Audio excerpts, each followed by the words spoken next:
Palmas Reales, Iglesia Bíblica Bautista, perfeccionando tu vida con la palabra de Dios.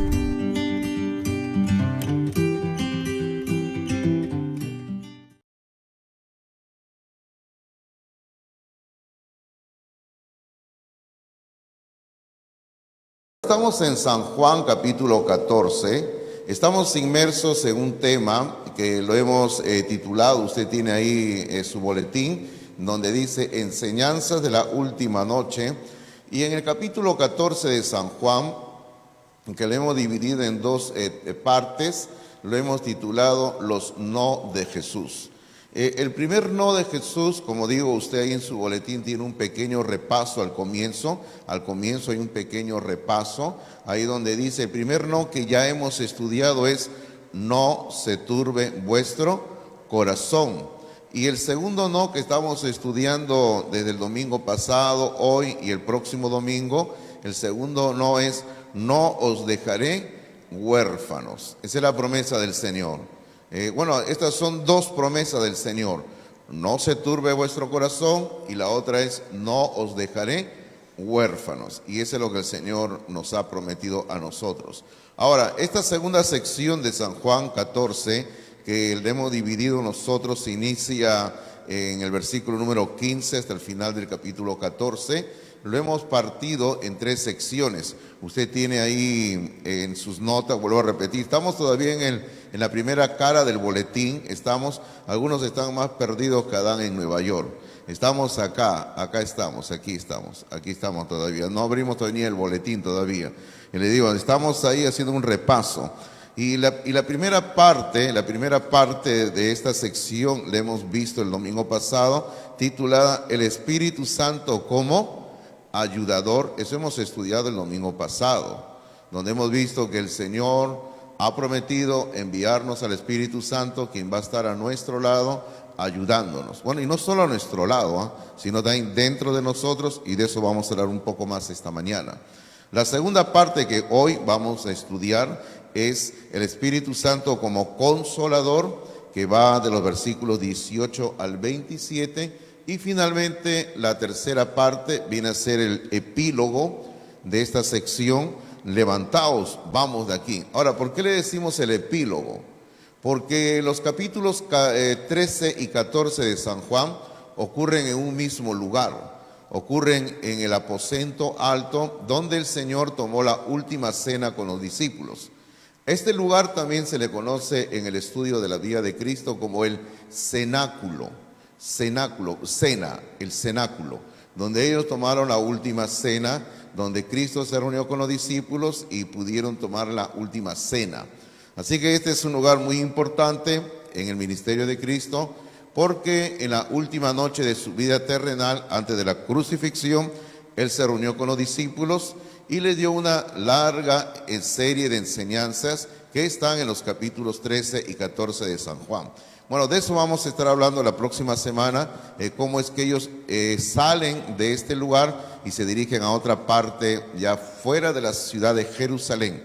Entonces, ahora sí, abra su boletín, porque ahora sí entramos en materia. Espero que tengan su lápiz o lapicero en mano para que podamos tomar apuntes. La vez pasada, hace un tiempo alguien me preguntó, me dijo, Pastor Fernando, ¿y por qué usted cuando predica usa así apuntes para hacer anotaciones, enseñar? Bueno, yo creo que es una costumbre que yo he tenido desde adolescente, cuando yo asistía a la otra iglesia bautista en Comas, donde yo anotaba todo lo que mi pastor enseñaba. Bueno, en esos tiempos el pastor no daba ningún apunte, no nos daba nada, ni la mano nos daba el pastor. Espero que él no esté escuchando eso, no es una broma, ¿no? Entonces el pastor no nos daba ningún apunte y yo siempre andaba con mis hojitas, con mi cuaderno, donde yo anotaba todas las enseñanzas que él daba. Los días martes de oración teníamos en aquel tiempo, los jueves de estudio bíblico, los domingos en la mañana, los domingos en la noche. Eran 4 cultos a la semana donde mi pastor enseñaba y yo siempre estaba anotando todo lo que él enseñaba. Crea usted que eso fue hace ya más de 40 años atrás. ¿Y sabe algo? yo todavía tengo esos cuadernos todavía. Son cuadernos que tengo de más de 40 años, donde yo anoté muchas enseñanzas que mi pastor daba y yo le colocaba fecha, inclusive la fecha y la hora que comenzaba la enseñanza, la hora que terminaba y así, ¿no? Y cuando invitaban a un predicador que nos visitara para traer la enseñanza, yo anotaba el nombre del predicador debajo del título del mensaje y anotaba todo. Y hermano, para mí es una bendición repasar esos apuntes de hace más de 40 años. Por eso de ahí se me quedó la costumbre de querer siempre que ustedes tengan los apuntes para que lleven a casa y los guarden y puedan repasar. No es para que lleguen a casa y lo boten por ahí. Ah, no, ya terminó el culto, ya a la basura, ¿no? Ahí para que a botarlo ahí. O si no, papel blanco, sigo juntando y después de a fin de año lo vendo todo por kilo, ¿no? Ya, ok. Muy bien, entonces, número dos, el Espíritu Santo como consolador. Eso es lo que vamos a ver esta mañana, como consolador. Y número uno, en su nota dice, el Espíritu Santo y Cristo en nuestro ser, en nuestro ser. Eso es lo primero que vamos a ver acá, en nuestro ser.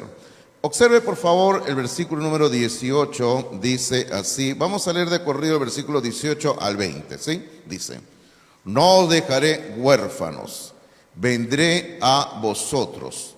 Todavía un poco y el mundo no me verá más, pero vosotros me veréis, porque yo vivo, vosotros también viviréis. En aquel día vosotros conoceréis que yo estoy en mi Padre, y vosotros en mí, y yo en vosotros. Observe por favor que el versículo 18 comienza con la promesa de lo que hemos llamado el segundo no de Jesús. El versículo 18 dice, no os dejaré huérfanos. Ahora, es interesante la palabra huérfanos, ¿ah? Claro, yo sé que si usted, esta mañana le preguntamos qué es un huérfano, y todos tenemos la idea de lo que es un huérfano, ¿verdad? En esencia, para nosotros un huérfano es aquel niño o niña que por alguna razón de la vida ha perdido, podemos decir, a alguno de sus padres o a los dos, y se queda desamparado. Eso es lo que entendemos nosotros por un huérfano, y está bien y es correcto. Pero en la cultura de aquel entonces, la palabra huérfano era aún más amplia. Era una palabra que sí describía al niño o a la niña que había perdido a sus padres, pero que quedaba en un abandono total. Era una criatura que no tenía quien lo protegiera, no tenía tíos, no tenía tías, no tenía ningún pariente, y esa criatura quedaba absolutamente en abandono. En la cultura griega y romana de aquel entonces, en la época de Cristo, la cultura griega y romana, repito, no la cultura judía no practicaba esto.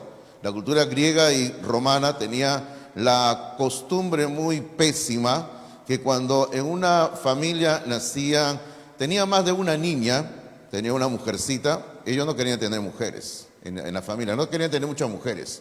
¿Por qué no querían tener muchas mujeres? Porque las mujeres eran una carga para la familia. Porque las mujeres no significaban ganancia de dinero, sino más bien pérdida. Porque en aquel entonces, para que una hija se casara, tenían que pagar dinero por la hija en matrimonio. Así que nadie quería gastar dinero. Así que, ¿qué hacían cuando tenían una mujercita? O sea, ella tenía una mujercita y luego de repente nacía otra niña por ahí, la abandonaban. La llevaban a las afueras de la ciudad, en las calles por ahí, la dejaban a la criatura recién nacida a su suerte. Y así hacía. O si no, cuando nacía una criatura que tenía un defecto físico, cualquier defecto físico que usted se imagine, hacían también lo mismo. La llevaban y la dejaban por ahí en una caja, en una canasta, en algo, por ahí la dejaban tirada a la criatura a su suerte. Muchas veces en el campo venían los animales salvajes y los mataban, o alguna persona los encontraba. Ahora, en aquel entonces existía una mala costumbre también, que las niñas y los niños eran recogidos por personas que de bondad no tenían nada, sino que lo veían como un negocio, un mercado. Los recogían esos niños abandonados, los criaban, los usaban como esclavos, como sirvientes.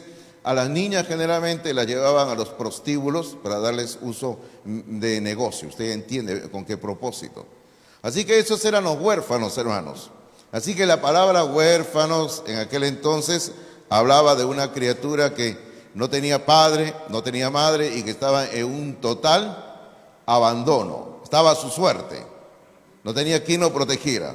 Y Cristo aquí en el versículo 18 claramente le dice a los discípulos, le dice, no os dejaré huérfanos, no les voy a dejar huérfanos, dice.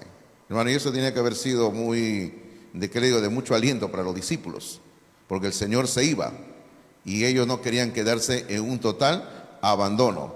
Ahora, lo que viene a continuación, lo que el Señor va a seguir hablando aquí en los versículos 18, 19 y 20, es algo que ya hemos hablado un poquito el domingo pasado, pero yo le voy a decir que lo que aquí viene a continuación es algo sensacional, es algo único, es algo sobrenatural, es algo que nunca antes nadie había pensado jamás. ¿Sabe por qué? Porque el plan de Dios para el hombre, el plan de Dios para la humanidad es algo único. Hermano, sencillamente a nadie, por ejemplo, se le imaginó jamás que alguien muriera en una cruz y así salvara a la humanidad. ¿A quién se le iba a ocurrir? ¿A quién se le iba a ocurrir de que un hombre muera por miles de millones de seres humanos? A nadie, ¿verdad? Por eso le digo, el plan de Dios, como dice el apóstol Pablo, es una locura. Y así es lo que ocurre acá también. Aquí hay algo único que el Señor le va a presentar a los discípulos y nos presenta a nosotros. ¿Qué es? Dice, para quitarnos, y sigo con sus apuntes por favor, dice, para quitarnos esa sensación de estar huérfanos, se nos hacen dos promesas. En el versículo 17, y permítame leerlo primero el versículo 17 por favor, antes de anotar ahí en las hojas, dice en el versículo 17, dice así, el Espíritu de verdad al cual el mundo no puede recibir porque no le ve ni le conoce, pero vosotros le conocéis porque mora con vosotros y estará en vosotros. Entonces en el versículo 17, ahora sí vamos a sus apuntes, se nos promete que el Espíritu Santo estará en vosotros, estará en vosotros. Mire usted esa promesa. Y de eso hemos hablado el domingo pasado, de que aquí hay un juego de palabras cuando dice el Espíritu que está con vosotros y estará en vosotros, con y en. Ese es lo sensacional de todo esto. Pero sigamos hablando porque aquí viene un segundo aspecto de esta promesa divina.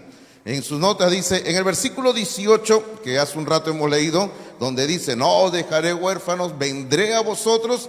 En el versículo 18 el Señor Jesucristo afirma, vendré a vosotros, vendré a vosotros. Mire usted esa promesa, en el versículo 17 se dice que el Espíritu Santo estará en vosotros, y ahora en el versículo 18 se dice que el Señor Jesucristo vendré a vosotros, dice, Él vendrá a nosotros. Ahora, todo eso lo resumimos, luego en sus notas hay una siguiente frase que dice, es decir, el Señor Jesucristo y el Espíritu Santo vienen a morar. Si usted quiere poner vivir, ponga vivir también, morar o vivir son sinónimos. El Espíritu Santo viene a morar dentro del creyente, Ahora, imagínese usted la sorpresa que tiene que haber causado a los discípulos que estaban ahí reunidos con Cristo en el aposento alto. Ya no estaba Judas Iscariote.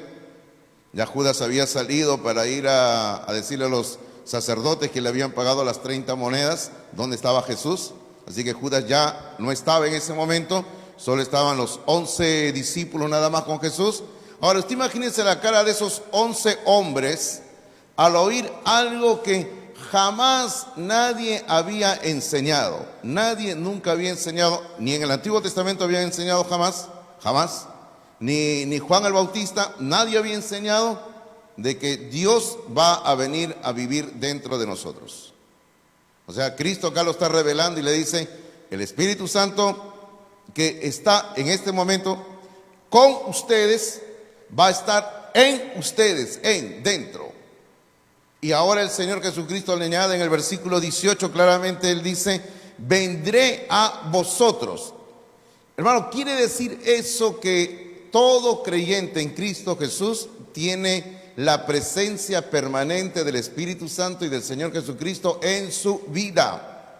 Ahora, quiere decir eso que nosotros, dentro de nuestro cuerpo, si ustedes quieren decir así, dentro de nuestro cuerpo está viviendo Dios. Es por eso que el apóstol Pablo en otra parte dice que somos templo del Espíritu Santo. Somos templo del Espíritu Santo. Hermanos míos, a esto es lo que nosotros nos referimos cuando en las enseñanzas y en las prédicas o cuando usted habla con alguna persona de Cristo, nosotros le decimos siempre a la persona: recibe a Cristo en tu corazón. ¿Se lo decimos o no se lo decimos? A eso nos referimos. Cuando le decimos recibe a Cristo en tu corazón.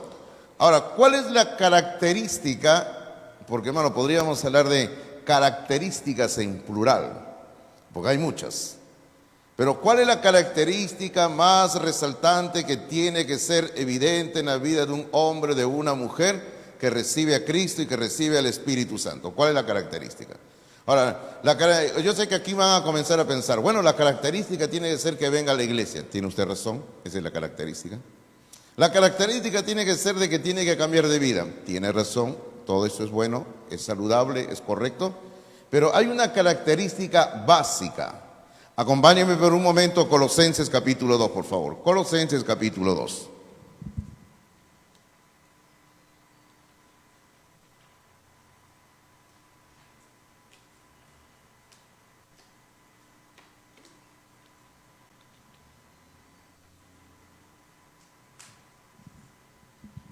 Observe por favor Colosenses capítulo número 2, versículo número 6. El apóstol Pablo le está hablando a esta iglesia que está pasando una serie de problemas doctrinales y le dice así, Colosenses capítulo 2, versículo número 6 dice: por tanto, le dice, de la manera que habéis recibido al Señor Jesucristo, está hablando de la salvación, ustedes recibieron a Cristo, le dice. Ok, si ustedes recibieron a Cristo, ¿qué cosa le dice Pablo? Ahora, le dice, ahora deben de seguir sus pasos, ahora tienen que andar en Él. Entonces, la característica más resaltante y sobresaliente, y esta característica para mí es una característica que abarca todo lo demás, que lo aglutina todo, es sencillamente, dice aquí Colosenses 2:6, hay que andar en Él, hay que caminar en Cristo. Hay que esforzarnos cada día de nuestra vida para andar tras los pasos de Cristo Jesús. Hay que vivir en Cristo Jesús. Así que hay que ser como Cristo, hay que crecer a la imagen y a la semejanza de Jesucristo. Entonces, la evidencia más resaltante de que estamos en Cristo es esa. Tenemos que andar en Cristo. Tenemos que vivir como Cristo. Tenemos que esforzarnos para ser como Cristo. Eso es lo que dice la palabra de Dios. Ahora, no vamos a ahondar en esto porque si no, no vamos a terminar nunca nuestro sermón de esta mañana.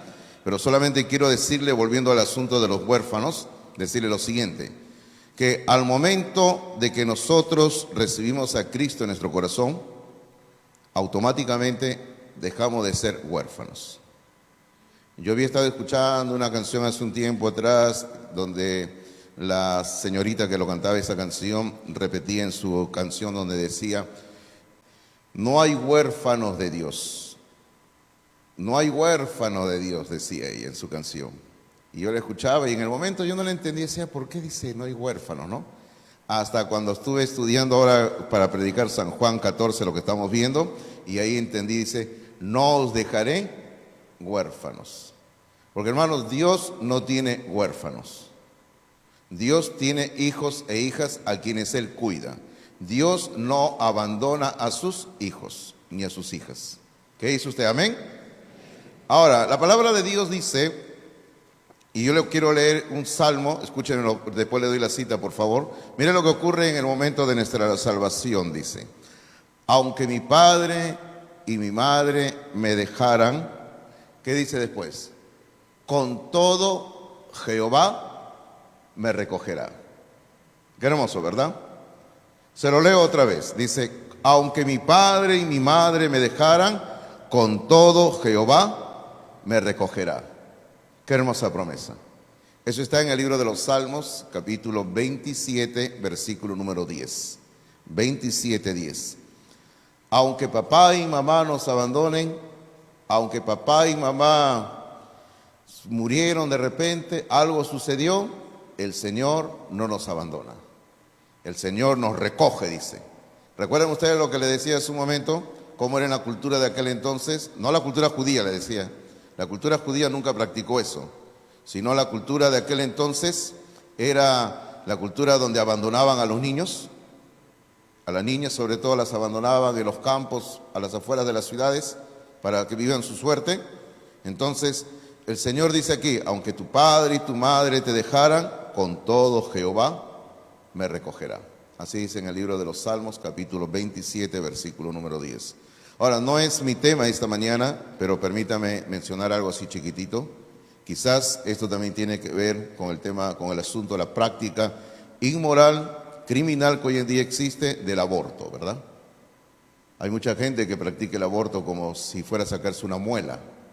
Hay gente que argumenta diciendo, es así como que usted se va a sacar una muela que ya no quiere, que no le sirve. Entonces el aborto es igual. ¿Cómo va a comparar, verdad? Una muela con una criatura que se está formando dentro de la persona. Solamente le digo que según la palabra de Dios, desde el primer día que comienza a formarse la criatura, desde el primer día, desde el primer momento, desde el momento en que se une el óvulo y el espermatozoide, desde ese momento son una persona, tienen espíritu, tienen alma, y repito, tienen espíritu, tienen alma, se está formando su cuerpo, tienen derecho a la vida, es una persona que Dios ha permitido que se esté formando. Y si usted le quita la vida, usted un día le dará cuentas a Dios. Así que no practique el aborto. El aborto no está permitido, no es bien visto por Dios. Es un crimen, entiéndalo bien. Bueno, entonces el Señor estaba prometiendo aquí no abandonarnos, como dice ahí, estamos viendo en el punto número 1, el Espíritu Santo y Cristo ahora están viviendo en nuestro ser y hay que andar en Cristo Jesús. Número 2, por favor, en sus apuntes, número 2 dice, el creyente, y escriba ahí, obediencia por amor. El creyente, obediencia por amor. Esa es la verdad, ¿sí o no, hermanos? Obediencia por amor. Así tiene que ser, por amor. Leamos por favor los versículos 21 al 24, dice así, 21 al 24 dice, el que tiene mis mandamientos y los guarda, ese es el que me ama. Observe usted lo que comienza diciendo el Señor Jesucristo en esta sección. El versículo 21 dice, el que tiene mis mandamientos y los guarda, ese, o sea, esa persona es el que me ama. Ahora, sigamos leyendo, dice, y el que me ama será amado por mi Padre, y yo le amaré y me manifestaré a él. Y en el versículo 22 va a intervenir otro de los apóstoles, le dijo Judas, y se aclara acá, dice, no, el Iscariote, dice. O sea, para empezar, recuerde usted que el Iscariote ya no estaba en ese momento, ya se había salido de la cena, se había ido. Por eso dicen, le dijo Judas, no al Iscariote, le pregunta, ¿no? Señor, ¿cómo es que te manifestarás a nosotros y no al mundo? Buena pregunta, buena pregunta. Porque Señor, tú nos has estado enseñando que te vas, ahora dice que te vas a manifestar. Entonces, ¿cómo es que nosotros te vamos a poder ver, pero la gente del mundo no te va a poder ver? Buena pregunta. Entonces el versículo 23, respondió Jesús y le dijo, el que me ama, mi palabra guardará, y mi Padre le amará, y vendremos a él y haremos morada con él. Ahí está la respuesta. O sea, yo solamente me voy a manifestar a los que me aman, le dice, y guardan mis mandamientos. El versículo 24 dice, el que no me ama, no guarda mis palabras. Y la palabra que habéis oído no es mía, sino del Padre que me envió. Tremenda sección que acabamos de leer que tiene mucho que ver con el amor, ¿eh? Así que anote por favor ahí en sus apuntes donde dice, obedecemos los mandatos de Jesús por puro amor, por puro amor. Eso es lo que hacemos nosotros. Obedecemos los mandatos de Jesús por puro amor. Observe por favor, aunque lo acabamos de leer, solamente queremos hacer énfasis. El versículo 21 dice, el que tiene mis mandamientos y los guarda, ese es el que me ama. Quiere decir, si amamos al Señor, guardamos los mandamientos del Señor. Como le dije, esa es otra característica, ¿verdad? O sea, un rasgo de la persona que ama al Señor es que está guardando los mandatos del Señor. Luego en el versículo 23 dice, respondió Jesús y le dijo: el que me ama, mi palabra guardará. El que me ama, mi palabra guardará. Observe usted otra vez, es como un condicionante. O sea, ¿cómo saber que una persona ama a Cristo? Porque está guardando la palabra de Dios, porque está viviendo la palabra de Dios, porque está practicando la palabra de Dios. Ahora, es lo mismo que va a decir ahora en el versículo 24. El versículo 24 dice: el que no me ama, aquí viene la inversa, en sentido negativo. Dice: el que no me ama, no guarda mis palabras. Y bueno, ¿y cuál sería a la inversa? El que me ama, guarda mis palabras. Entonces, como dijo, ¿no?, una característica, un rasgo de la persona que ama al Señor es que guarda los mandatos del Señor Jesucristo. Como dice en el versículo 21, dice: el que tiene mis mandamientos, los mandatos del Señor. Ahora, ahí le quiero hablar un poquito acerca de los mandamientos, porque existe mucha confusión hoy en día en cuanto a los mandamientos. A veces algunos piensan que aquí Cristo se está refiriendo a los mandamientos, a la ley del Antiguo Testamento, y no es eso.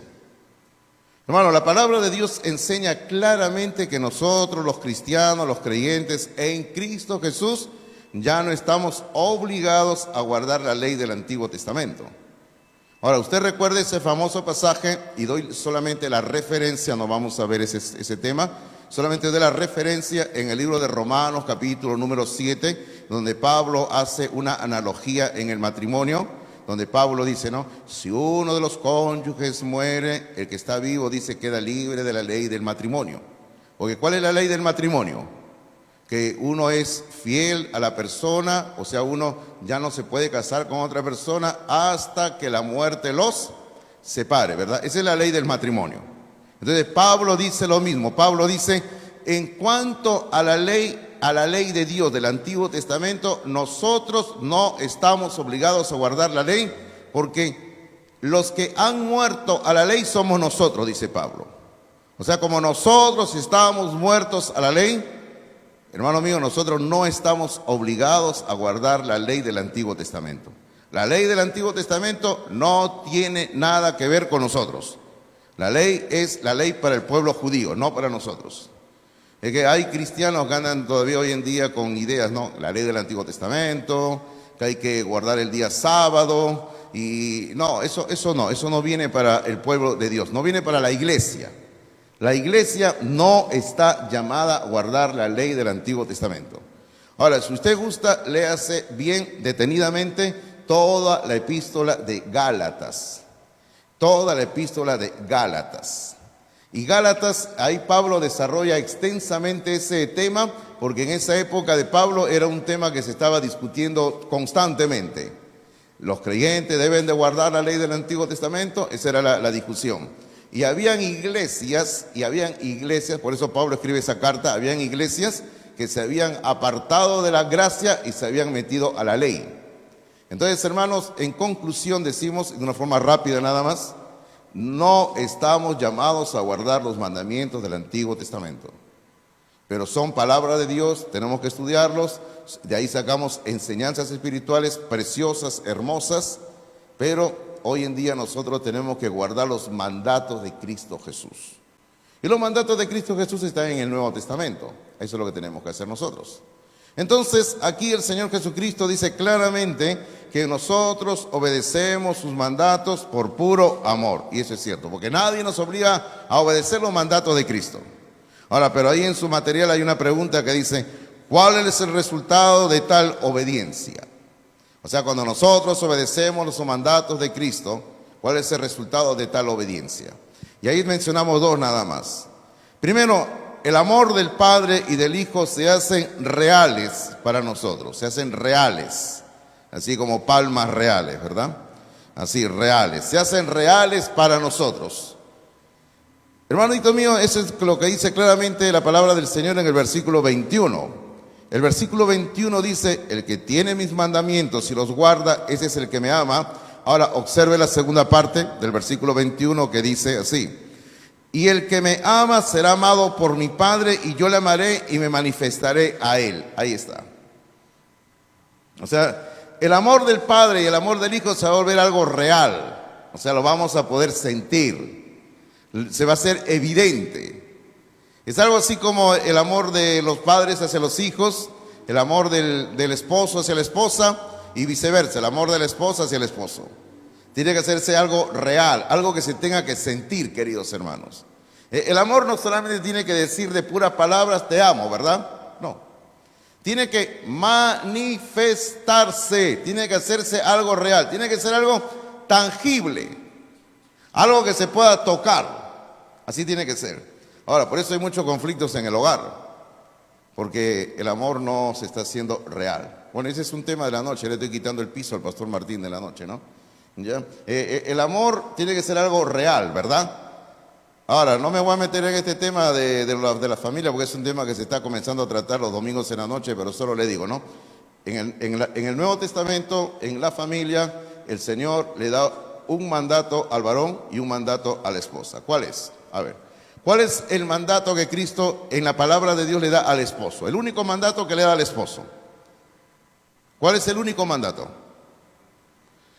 A ver, por ahí alguien escuché que dijo, pero... Ajá, amén. Ese es el mandato. El único mandato que hay en el Nuevo Testamento al hombre, al esposo, es ama a tu esposa, ámala, ámala. Ahora, ¿y cuál es el otro mandato? El único mandato que es para la mujer, a la esposa en el Nuevo Testamento. Ese es lo que no le gusta, a la mujer no lo van a decir eso, ¿no? ¿Cuál es? ¿Cuál es? No, a la mujer. No, a la mujer, a la esposa. No saben, no leen. Ese es el problema, a veces no les gusta leer, ¿no? ¿Sí o no? El único mandato a la esposa en el Nuevo Testamento es: mujer, sujétate a tu marido. Mujer, obedece a tu marido. Y ya están comenzando las broncas ya. Ahora, le quiero decir de que por eso vienen los problemas en el hogar. ¿Sí o no, pastor Martín? Le digo, no me malentienda, no me malinterprete. Me refiero de que él va a exponer este tema en la noche. Él y el hermano Jonathan están viendo estos temas, por eso le digo, no, sí o no, porque ellos están estudiando. Por eso vienen los problemas en el hogar. ¿Por qué? Porque cuando el hombre no está amando a su esposa, no se está haciendo evidente. Como dice acá, no es un amor real. Por eso vienen problemas. Cuando el hombre ya deja de decirle a la esposa, te amo, te quiero, ya le deja de regalar un chocolatito, ya no quiere salir ni andar con la esposa a la calle por alguna razón, ¿no? Ahora, pero también vienen problemas cuando la mujer no se está sujetando a su marido. Cuando la mujer deja de obedecer al marido. Bueno, den gracias de que yo no voy a tratar ese tema en la noche, ¿ya? Pero, hermanito mío, como dice, ¿y cuál es el resultado de tal obediencia? La primera es: el amor del Padre y del Hijo se hacen reales para nosotros. Se vuelve evidente. Como le digo, el amor tiene que ser algo tangible, que podamos tocarlo, demostrarlo. Ahora, la segunda, ¿cuál es el segundo resultado? Nos transformamos en morada de Dios. Nos transformamos en morada de Dios. Morada, habitación, donde Dios vive. Que dice el versículo 23, dice: respondió Jesús y le dijo: el que me ama, mi palabra guardará. Estoy leyendo el 23 dice: y mi Padre le amará y vendremos a él. ¿Y qué dice al final del 23? Y haremos morada con él. O sea, el Señor va a poner su habitación en nosotros. Y esto es lo que el Señor ha hecho. Si nosotros le estábamos obedeciendo a él, el Señor vive en nosotros. O sea, es una demostración clara, evidente, de que Cristo y el Espíritu Santo y el Padre viven en nosotros. Porque estamos demostrando amor a la palabra de Dios, amor a los mandamientos de Dios. Eso es bueno. Ahora, vamos rápidamente al punto número 3, por favor. Parte del punto número 3, que usted tiene en sus apuntes. Dice: el Espíritu Santo como consejero, Leamos por favor los versículos, el versículo 25. Vamos a leer el versículo 25, así nada más, ¿ok? El versículo 25 dice: os he dicho estas cosas estando con vosotros. Este versículo, hermano mío, pareciera que estuviera fuera de lugar, pero es un versículo interesante, ¿eh? Interesante, porque el Señor les está haciendo recordar a los discípulos que lo que Él va a estar aquí enseñándole de aquí en adelante, en el resto de este capítulo 14, lo que queda, luego lo que viene en el 15 y luego lo que Él va a repetir en el 16, porque el capítulo 16 es una repetición y ampliación sobre el Espíritu Santo que estamos viendo aquí en San Juan capítulo 14. Entonces el Señor le dice, os he dicho estas cosas estando con vosotros. O sea, yo estoy con ustedes, se las he enseñado, se las estoy diciendo y les seguiré haciendo recordar. Y así fue lo que hizo Cristo. Porque Cristo, después que resucitó de los muertos, se quedó con los discípulos 40 días. Y ahí se las volvió a repetir, se las volvió a enseñar, se las volvió a refrescar, se las volvió a estar diciéndole a ellos estas verdades.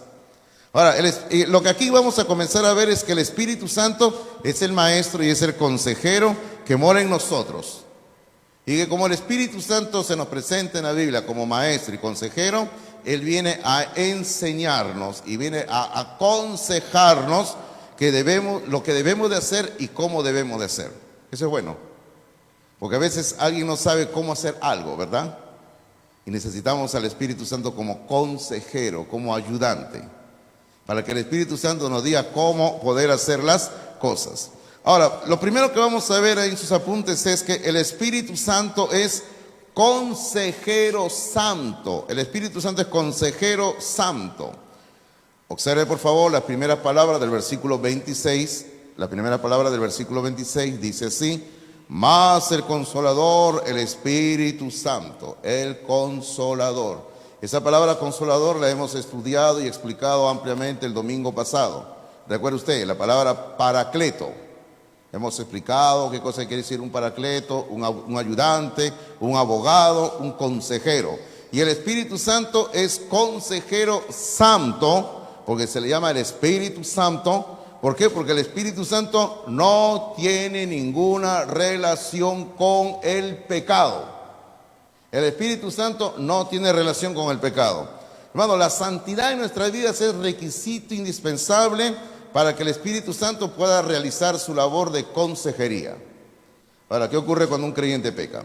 ¿Qué ocurre cuando un creyente peca? Según la doctrina carismática que abunda en muchas iglesias hoy en día, es cuando el creyente peca, el Espíritu Santo se va, sale. Eso es totalmente falso, eso es totalmente mentira. Eso nunca ocurre, jamás. Entonces, ¿qué ocurre cuando el creyente peca? Estamos hablando de creyentes verdaderos, hombres y mujeres renacidos por el Espíritu Santo y que en algún momento dado, lamentablemente, le fallaron al Señor de alguna manera. ¿Qué ocurre? La palabra de Dios dice en el libro de Efesios capítulo número 4 que el Espíritu Santo se contrista, dice, no contristéis al Espíritu Santo. Entonces, cuando un creyente peca, el Espíritu Santo se entristece, se contrista. Si usted quiere usar la palabra reciente, entonces usemos la palabra, se resiente, se contrista, queridos hermanos. Cuando usted ve a un creyente que anda por ahí todo apagado, porque hay creyentes que andan apagados, ¿sí o no? Todo ahí que parece que, no sé, algo no está funcionando en su vida. Que andan todo decaído, todo taciturno, no se le ve luz en la cara, sus ojos no transmiten vida. Y encima que se pone la mascarilla, no se sabe si está sonriendo, si está ahí agonizando la persona, está ahí todo. Y esos creyentes que vienen a la iglesia con la justa, ¿no? Ya parece que le hubieran dicho, va a terminar el culto y te vamos a fusilar, ¿no? Algo así. Entonces hay creyentes que andan así, con la justa, con la vida. No lo digo porque estén enfermos físicamente, sino que lo digo porque son personas que parece que se les fue la gana de vivir. Ahora, ¿por qué? ¿Sabe por qué? Porque están viviendo en pecado. Y el Espíritu Santo en su corazón está contristado, está entristecido. Así es. ¿Sabe usted cómo se reconoce también una persona que está así con el Espíritu Santo contristado? Cuando la persona comienza a hablar. Porque la palabra de Dios dice, de la abundancia del corazón habla la boca. Cuando una persona está con el Espíritu Santo entristecido en su corazón por el pecado, es como cuando usted abre la refrigeradora. Usted abre la refrigeradora y vamos a decir, usted abre la parte del fridge todavía, el fridge. Sale el frío, ¿sí o no? Qué horrible, ¿verdad? Ahora sobre todo en temporada de invierno, qué horrible. Así es, cuando una persona está con el Espíritu Santo entristecido, de su vida, de su boca, no salen buenas palabras de Dios, sino solamente cosas frías, nada más. ¿Sabe cómo se reconoce una persona que está con el Espíritu Santo entristecido? Ahí voy a apelar a la tecnología. Porque en su estado que coloca de WhatsApp, comienza a colocar cosas mundanas. La música mundana del cantante tal, de la cantante fulanita, de la telenovela tal, comienzan a poner anuncios de esto, comienzan a hablar cualquier tontería y media que no tiene nada que ver con las cosas de Dios. O sea, no hay nada de edificación, queridos hermanos. Y de eso hay bastante, ¿verdad? Y acá los estoy mirando yo. Acá los estoy mirando. Porque muchos de ustedes hacen eso, hermanos. Muchos de ustedes hacen eso. Déjame decirles que muchos de ustedes hacen eso. Yo a veces no quiero ni ver yo estado allá porque pierdo mi tiempo y me amargan la vida. Digo, no, estos son los creyentes que vienen a Palmas Reales. Tristemente son. Así es. Y queridos hermanos, entonces el Espíritu Santo es un consejero santo. Lo segundo, el Espíritu Santo representa al Señor Jesucristo. El Espíritu Santo representa al Señor Jesucristo. El versículo 26 dice así: mas el Consolador, el Espíritu Santo, a quien el Padre enviará en mi nombre. A quien el Padre enviará en mi nombre. El Padre ha enviado al Espíritu Santo. El Espíritu Santo no vino a la tierra porque quiso venir, porque él, como quien dice, le dio el deseo de venir. No, fue algo que ya la Trinidad lo había planificado y el Espíritu Santo ha venido a la tierra para tomar el lugar, digámoslo así, del Señor Jesucristo. El domingo pasado hablábamos algo y explicábamos la palabra vicario. Porque usted sabe que aquí en la tierra hay un Señor que se presenta como el vicario de Cristo, ¿no? ¿Sabe a quién me refiero, no? ¿A quién cree que me estoy refiriendo? Al Papa. Al Papa aquí hoy en día es el argentino Francisco, ¿no? Él. Entonces este Señor se pasea por el planeta Tierra diciendo que es el vicario de Cristo. Y hay todo un sistema a nivel mundial y hay millones de seres humanos que creen que es el vicario de Cristo, el representante de Cristo en la tierra. Y esa es mentira de mentiras. Porque el único vicario de Cristo aquí en la tierra es el Espíritu Santo. Ni siquiera es la iglesia, queridos hermanos. La iglesia no es el vicario de Cristo, por si acaso. Nosotros somos testigos de Cristo en la tierra, testigos. Pero el representante de Cristo en la tierra es el Espíritu Santo.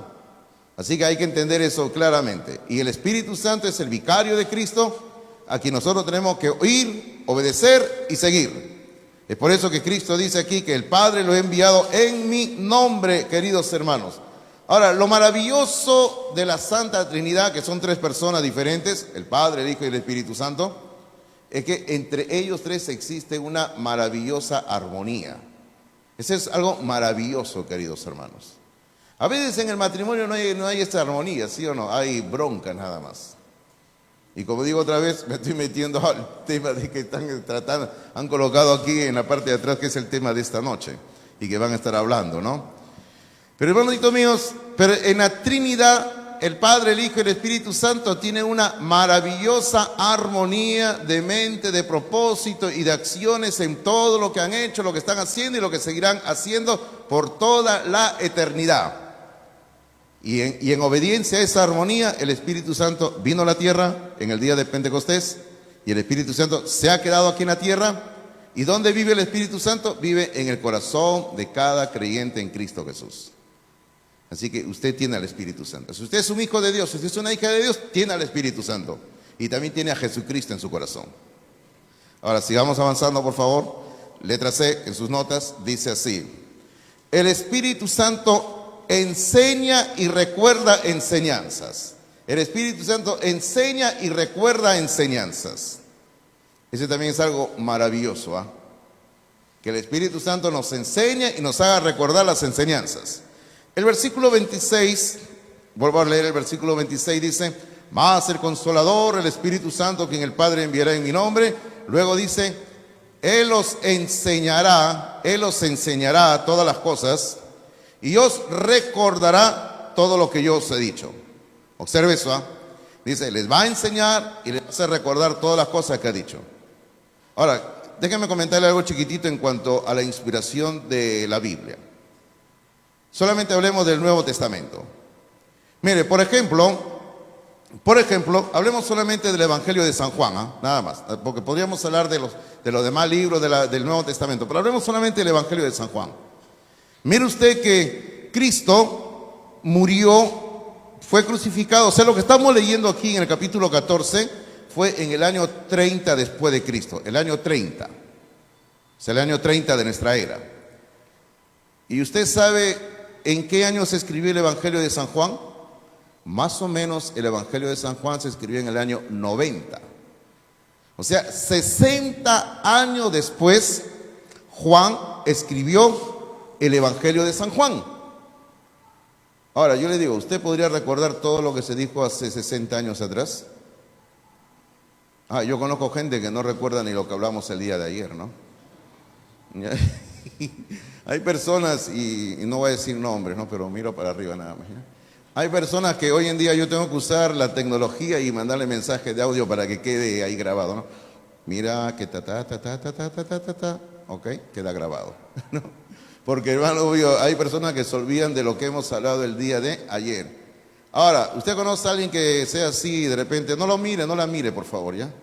Pero hay personas que no se recuerdan ni lo que hablamos hace una semana y todo, ¿no?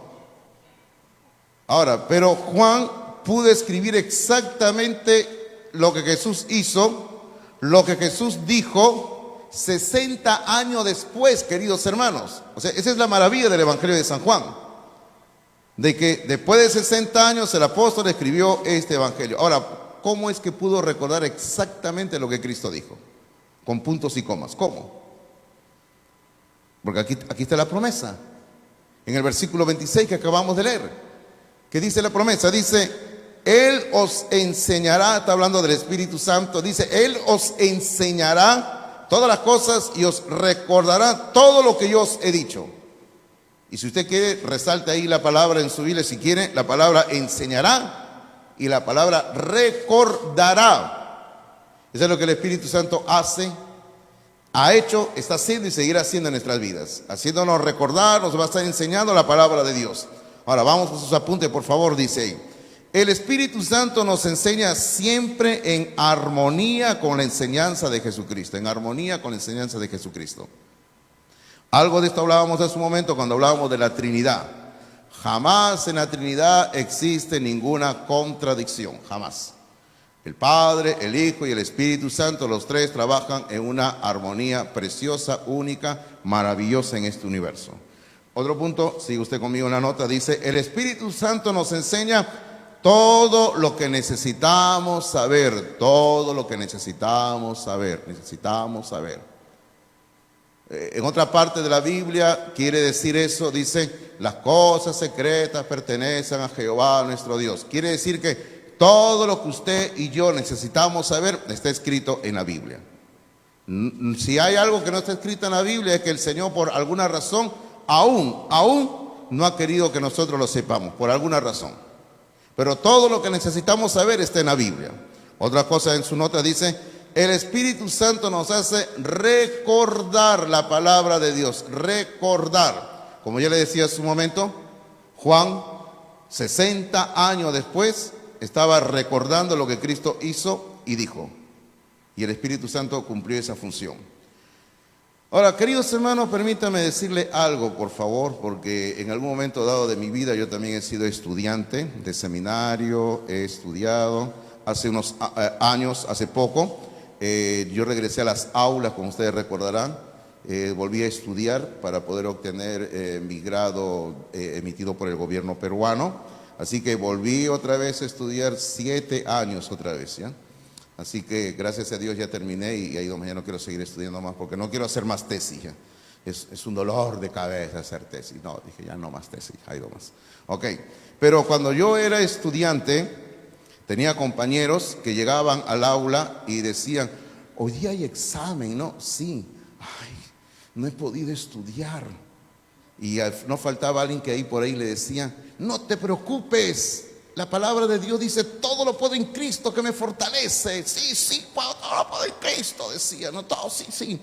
Y no faltaba por ahí que venía un hermanito o una hermanita, y sobre todo una hermanita en Cristo, que estoy recordando ahorita en mi mente, acá la tengo, y en ese grupo que estábamos, y la hermanita le decía, además la promesa dice de que el Espíritu nos hará recordar todo. Y el que no había estudiado decía, sí, oren por mí, por favor. Hermano mío, ¿se da usted cuenta de una tremenda contradicción? Porque el hecho de que el Espíritu Santo nos haga recordar, nos va a hacer recordar solamente aquello que nosotros en algún momento dado hemos leído, hemos estudiado. El Espíritu Santo no le va a hacer recordar a un hombre o a una mujer que por alguna razón, pero básicamente quizá por ociosidad, no ha estudiado jamás. Ahora, no es que el Espíritu Santo va a asistir al ocioso o a la ociosa para que pueda recordar maravillosamente de un momento a otro todo lo que se le había enseñado. Si usted se pasa todo el fin de semana, sábado y domingo, por ejemplo, ahora terminando el culto, se le va a pasar en Netflix, ¿sí o no? En HBO Max. Y cualquier plataforma. Se la va a pasar así durante el día. Usted se la va a pasar así. Séame honesto, no me digan así, pero sí, van a hacer así, ¿sí o no? Van a invertir el resto del día viendo películas, viendo series. Y usted termina el día y no va a ha hecho un estudio personal de la palabra de Dios. Entonces, a ese creyente que pierde el tiempo, no invirtiendo tiempo en la palabra de Dios, ahora no digo que sea malo, tenemos derecho a divertirnos, pero en la vida del creyente también tiene que haber un tiempo diario constante al estudio y la lectura de la palabra de Dios. Ahora, pero si usted no estudia la palabra de Dios, la descuida totalmente y usted está metido viendo la película que nos ofrecen en todas las plataformas habidas y por haber, usted está cometiendo un grave error, usted está cometiendo un suicidio espiritual, una tragedia espiritual. ¿Y sabe qué?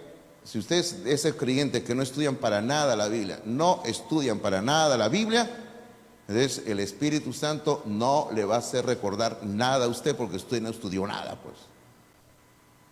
Entonces, solamente ¿quién le hace recordar al Espíritu Santo algo? Aquellos hombres y aquellas mujeres que diligentemente han estado leyendo Biblia, reflexionando en la Biblia. Y ojo, una práctica que hemos olvidado mucho hoy en día. ¿Sabe cuál es la práctica? Memorizar versículos. Memorizar versículos. Si usted no ha estado memorizando versículos, ¿qué le va a hacer recordar el Espíritu Santo?